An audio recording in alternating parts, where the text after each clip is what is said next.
Hi, Steve here again. The first question many people ask when confronted with the evidence that no planes were used on 9/11 is usually something along the lines of, okay, if planes didn't do it, then what did? Well, that's a good question, so let's start with Shanksville, Pennsylvania, and Flight 93. It's September 11th. It's going to be a hot day today. The ground is hard and dry, as it usually is at this time of year. And although my lawn has had the benefit of a little water every now and then this summer, the dry field over in Shanksville, where Flight 93 allegedly crashed, wasn't so lucky, making that part of our tale even more surreal. The official story has it the passengers revolted and took control of the plane, driving it down where it burrowed into the ground of an abandoned strip mine. Yes, they insist the 757 disappeared into the ground, which should insult the intelligence of any thinking person, but since good propaganda targets emotion, not reason, thinking has little to do with it. Compared to other jet crash sites, though, Shanksville looks nothing like one.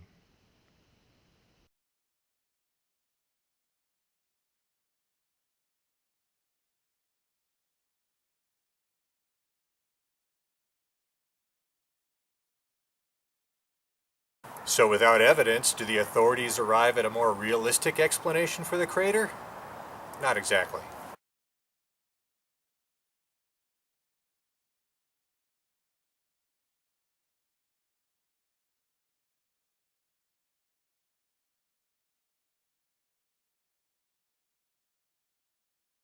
Well, if it doesn't look like a jet crash, what does it look like? Here, NASA gives us a clue with photos of oblique meteorite impacts on the moon.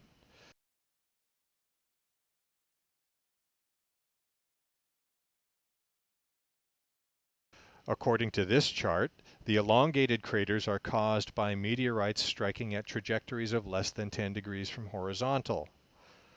By mirroring the images, we can see what a crater might look like if two meteorites had struck at 10-degree trajectories from opposite directions. Looks familiar, doesn't it?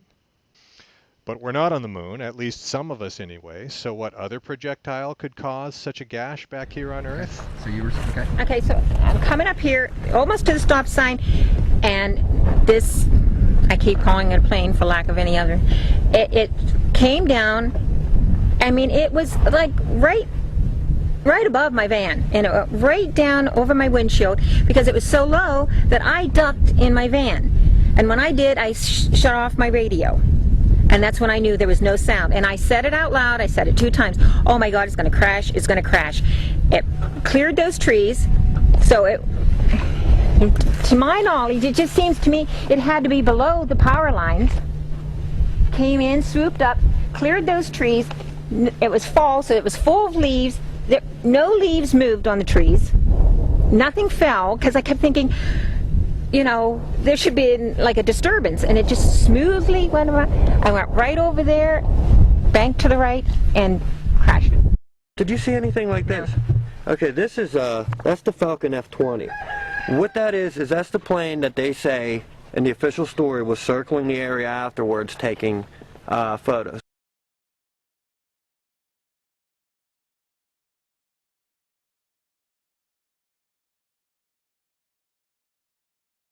And you said afterwards you did see, what, 2 planes? Mm-hmm.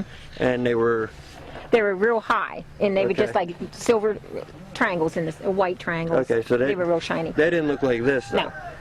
See, I mean, they were real high, but they just looked like those. I would call it a fighter jet because that's what it looked like. Yeah, with the wings back. Yeah, it was just like a triangle in the sky, and it was really high. Okay, I wanted to clarify that because there's an article about you in American Free Press, and they said you identified the plane as being this here's an A-10 Thunderbolt. It's called a Warthog, and they actually said that you called the white plane, which you saw what we were talking about back there that went over that this was what flew over your van, according to you.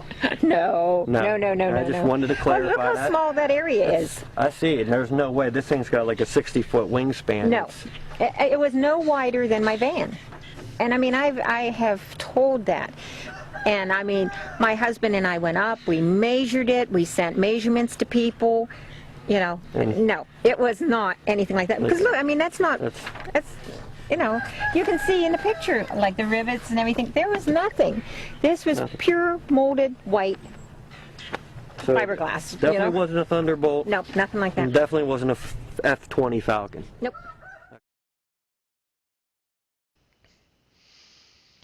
The AGM-158 Joint Air-to-Surface Standoff Missile, or JSAM. At 14 feet long with a wingspan of about 8 feet, the JSAM fits the description of a terrain-hugging small white plane to a T.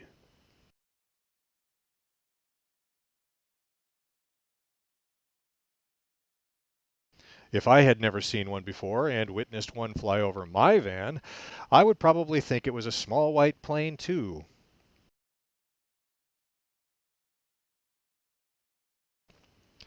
JSAMs are air-launched, which explains the 2 fighter jets Susan described seeing at a high altitude.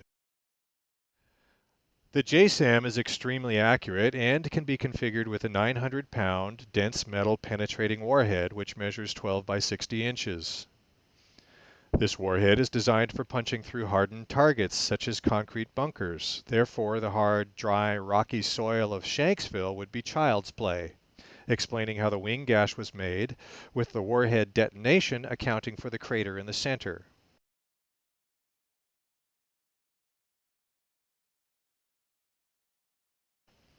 Even the Shanksville explosion plume indicates an ordnance blast, not a jet crash. The use of cruise missiles fits the damage evidence as well as the eyewitness testimony and provides a much better explanation for the Shanksville crater than does a 757. If I can come up with this much circumstantial evidence after browsing the web for a few hours, imagine what the FBI could do. And what could motivate these people to hold memorials? No jet made that gash in the ground, and missiles don't carry passengers, so why the ceremony? Because propaganda works, that's why. And it's important to keep the wound fresh so the outrage doesn't fade, else the support for the wars might fade too.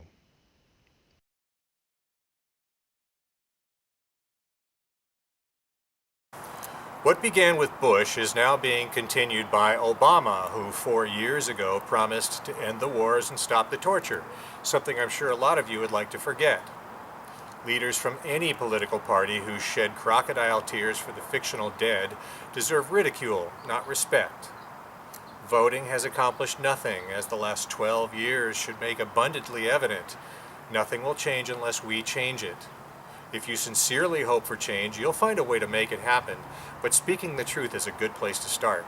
And that is, anyone who claims a 757 can disappear into the ground is either lying or a fool. But it's up to you to stop believing them. So on this September 11th, try something different. Try the truth. Thank you.